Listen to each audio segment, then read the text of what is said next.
Moçada, e chegamos aos 55 anos da terceira decolagem do inflável de chumbo.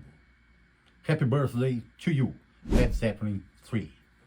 Roda a vinheta.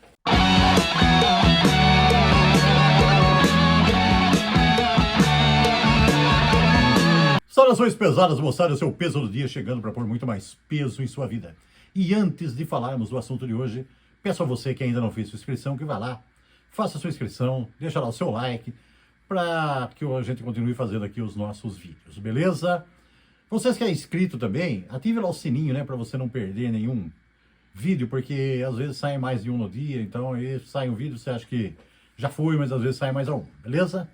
Moçada, hoje o Clube dos 55 homenageia um aniversário de mais de meio século, né, 55 anos, de um daqueles que foram um dos 4 pilares do heavy metal.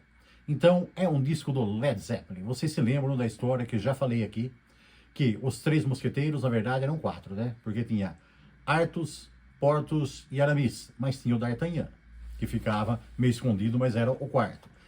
E nos pilares do heavy metal, também nós tínhamos Led Zeppelin, Deep Purple e Black Sabbath, mas tinha o Uriah Heep, que é o 4º mosqueteiro aí, né? Então, de qualquer forma, Led Zeppelin, um deles, um dos monstros sagrados e um dos sustentáculos do início do heavy metal, chegava aqui ao seu 3º álbum, lançado nesse dia 5 de outubro de 1970, um longínquo 1970, há 55 anos.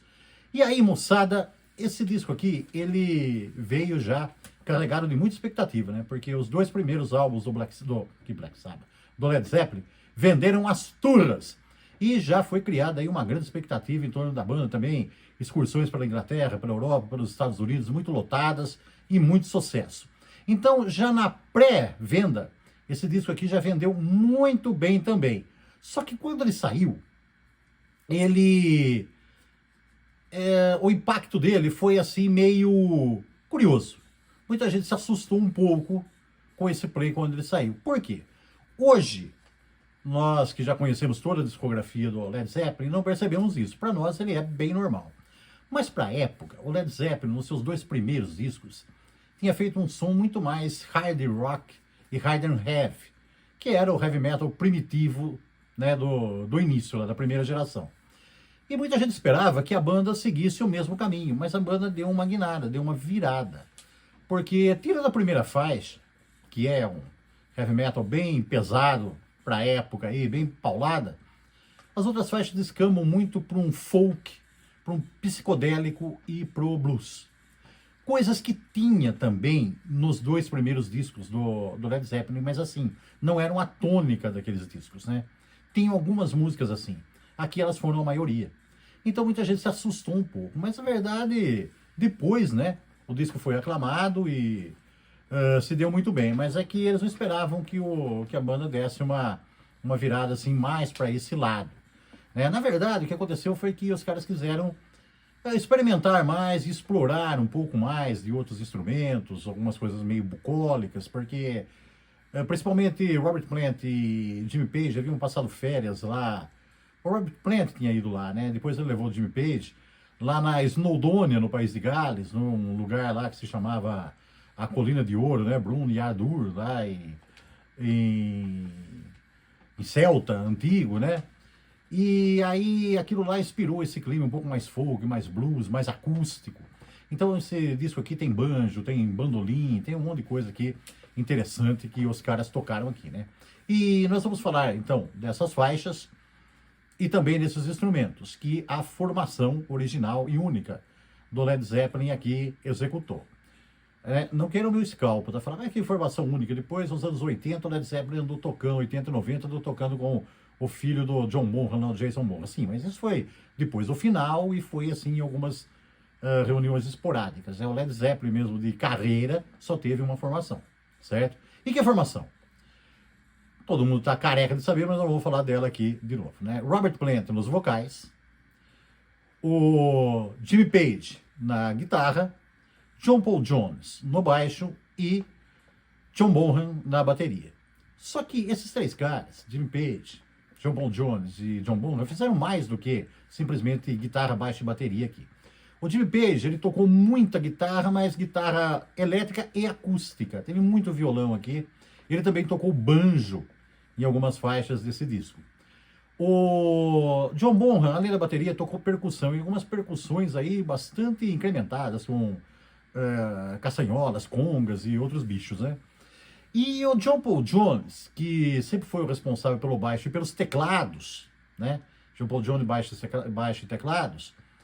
Ele aqui, além do baixo e dos teclados que ele sempre tocava, ele tocou baixos também com efeitos, com pedais de baixo no teclado, sintetizador e também bandolim.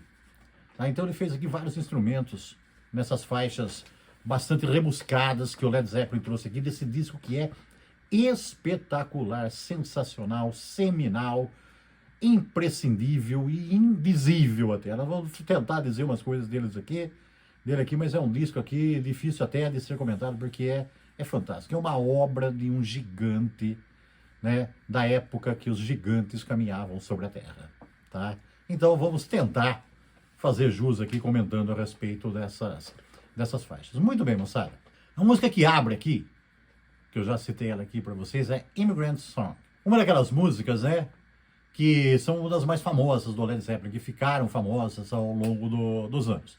Essa aqui, ela faz bem jus ao estilo dos dois primeiros discos, né? É um heavy metal, um hard and heavy, né? Aquele som pesadão da época, né? Como era o heavy metal primitivo lá de primeira geração, ali do início dos anos 70, e é um arrasa-quarteirão aqui que vem para arrebentar. Curiosidades. Ela é baseada, a letra, nas invasões dos vikings à Inglaterra, né, ali que ocorreu do século IX ao século XI, ali na Idade Média. E ela surgiu, a inspiração dela foi de uma excursão que a banda fez para a Islândia. Então a Islândia é plena em lendas vikings, né? Então inspirou os caras aí a contar um pouco a história do seu país, né? Porque essas invasões vikings tiveram muita importância na história da Inglaterra. Então ela é baseada nisso aí, um negócio bem legal aí, né? Como eu digo sempre, heavy metal e a história sempre andando junto, certo? Seguindo, Friends. Aqui começa a festa aí dos blues, dos folks, né, e dos psicodélicos. Aqui é um blues rural, né, bem bluesy, né? E bastante pesada também. Um andamento muito legal, uma faixa maravilhosa. Próximo, Celebration Days.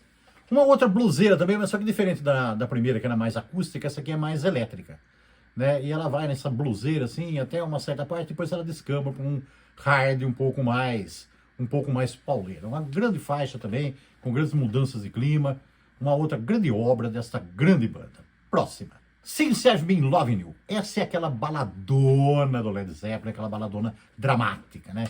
Com aquele dramalhão que o Robert Plant tão bem sabe fazer. Essa aqui é maravilhosa, sabe? Tem aí a guitarra e a bateria fazem o show.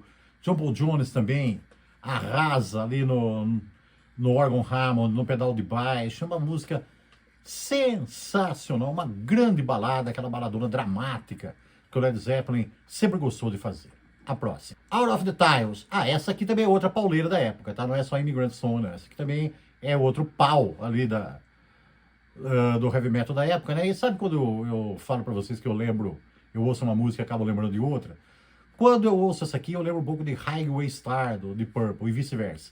Não que elas sejam tão parecidas assim, mas pela representatividade que elas têm, né? Pela sonoridade que elas representam aí dessa época aí do início do som pesado.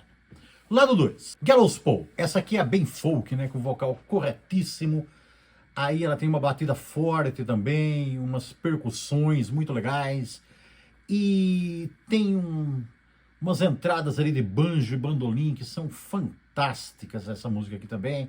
Depois ela segue um pouco mais à frente ali com o banjo continuando até o final, um baixo pesado, aquela batida forte, como eu já disse aqui, uma grande faixa aí, folk, bastante pesada, semi-acústica, né? E uma obra grandiosa também, com um vocal inspiradíssimo do Robert Plant, embora falar isso seja redundância, né? Mas mais uma grande performance da banda nesta aqui. A próxima, Tangerine. Aquele folk acústico no começo, né? Depois ela fica mais hard, tem assim umas partes intercaladas entre o hard e o folk, né? Semi-acústica, mais elétrica, e vai nesse clima variado aí até o final. Outra ótima faixa. That's the Way. Essa tem o clima bucólico do interiorzão, sabe? Isso aqui lembra lá o interiorzão das Ilhas Britânicas ali, Escócia, Gales, aquelas coisas. Essa é fantástica, maravilhosa, moçada. Olha, essa aqui, That's the Way, é o jeito mesmo, você curtir uma coisa linda desta. Bron-Yr-Aur Stomp. Essa aqui que tem o nome lá da colina de ouro lá em celta antigo, né? Essa aqui também, ela é blues, ela é folk, ela é country, tá? Ela tem bastante country também nela aqui. Ela tem bem o clima da Snowdonia mesmo, quem conhece sabe do que eu tô falando, tá? Isso aqui você se imagina ali nas colinas ermas ali do país de Gales, é uma coisa maravilhosa. Hats Off to Roy Harper. Essa aqui, o Roy Harper, né, um cara aí que era bastante apreciado pelos roqueiros da época aí dos anos 60, né? Recentemente nós fizemos aqui a resenha do Wish You Were Here, do Pink Floyd, tem uma música lá com o vocal dele, um cara aí do folk ali da Inglaterra, do folk, do rock ali da Inglaterra, que muita gente gostava. E aqui uma homenagem também do Led Zeppelin a ele, né, embora isso aqui seja uma cover, né, mas eles colocaram uma roupagem aqui bastante psicodélica nessa faixa aqui, encerrando esse disco aí, bastante diferente dos outros dois, que depois, né, como eu já falei pra vocês, né, vendo agora a discografia do Led Zeppelin, normal, mas para quem esperava algo mais elétrico como os dois primeiros, esse aqui foi diferente, mas também foi aclamado, mostrou uma outra faceta que a banda sempre teve muita facilidade de trabalhar com acústico, com semiacústico, com instrumentos diferenciados e ritmos diferenciados também, marcando essa grande banda que fez esses trabalhos maravilhosos aqui, abrindo os anos 70, que foram tão profícuos para o rock pesado. Então, moçada, um documento, né, indispensável, é o que eu falo sempre. Quem conhece sabe do que eu estou falando. Difícil também dizer aqui, né, achar que alguém não conheça uma obra dessas, mas se alguém ainda não conhecer, né, já devia ter conhecido há tempos, vai atrás, porque é uma coisa maravilhosa, além do som incrível, é um documento para o rock pesado, o rock clássico. Então é isso aí, moçada, curtam de montão, mantenham-se pesados e até a próxima. Yeah!